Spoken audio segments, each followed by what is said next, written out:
Breakfast ആയിട്ട് evening snacks ആയിട്ടും ഒക്കെ കഴിക്കാൻ പറ്റുന്ന പെട്ടെന്ന് കുറഞ്ഞ സമയം കൊണ്ട് ഉണ്ടാക്കിയെടുക്കാൻ പറ്റുന്ന ഒരു മസാല ബ്രെഡിൻ്റെ റെസിപ്പിയാണ് കേട്ടോ ഇന്നത്തെ വീഡിയോയിൽ. ആദ്യം തന്നെ കുറച്ച് ബ്രെഡ് എടുത്തിട്ട് ഇതാ പാനിൽ വെച്ചിട്ട് ജസ്റ്റ് ഒന്ന് ചൂടാക്കി എടുക്കുന്നുണ്ട്. അതിൽ ഓയിലൊന്നും ഒഴിക്കണ്ട കേട്ടോ, അപ്പാടെ ഇങ്ങനെ ഒന്ന് മൊരിയിച്ചെടുത്താൽ മതി. ഇനി അതിതാ ചെറിയ പീസാക്കി കട്ടാക്കി വെച്ചിട്ടുണ്ട്.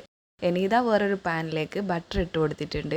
ഇനി അതിലേക്ക് ഒരു ഒനിയന് കട്ടാക്കിയതും 2 പച്ചമുളക് ചെറുതായി കട്ടാക്കിയതും കൂടെ ഇട്ട് കൊടുത്തിട്ട് ഒന്ന് വഴറ്റുക.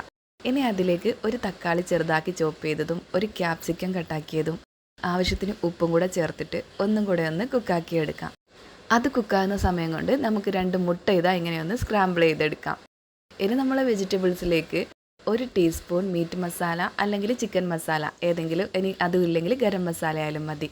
പിന്നെ 1 ടീസ്പൂൺ കാശ്മീരി മുളക് പൊടി, പിന്നെ ഒരു 1.5 ടേബിൾ സ്പൂൺ ടൊമാറ്റോ സോസും കൂടെ ചേർത്തിട്ട് നന്നായി ഒന്ന് മിക്സാക്കി എടുക്കാം.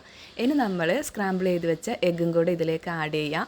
പിന്നെ 1 ടീസ്പൂൺ ക്രഷ്ഡ് ചില്ലി ഇത്ര ഇട്ട് കൊടുത്തിട്ട് നമ്മൾ നേരത്തെ ഫ്രൈ ആക്കി മാറ്റി വെച്ച ബ്രെഡ് പീസ് ഉണ്ടല്ലോ, അത് ഇതിലേക്ക് ഇട്ടിട്ട് നന്നായിട്ടൊന്ന് മിക്സാക്കി ചൂടാക്കി എടുക്കാം. ഇനി അതിലേക്ക് കുറച്ച് മല്ലിച്ചപ്പും കൂടെ ആഡ് ചെയ്താൽ നല്ല അടിപൊളി ബ്രെഡ് മസാല ഇവിടെ റെഡി ആയിട്ടുണ്ട്. ഇത് വൈകുന്നേരം കുട്ടികൾ സ്കൂളിൽ നിന്ന് വരുമ്പോഴേക്കാണെങ്കിലും രാവിലെ ബ്രേക്ക്ഫാസ്റ്റിനാണെങ്കിലും ഒക്കെ കഴിക്കാൻ പറ്റുന്ന ഒരു അടിപൊളി സ്നാക്സാണ്. ഇഷ്ടമായ നിങ്ങളെ ലൈക്കും അതുപോലെ കമൻറ്റും മറക്കല്ലേ പ്ലീസ്.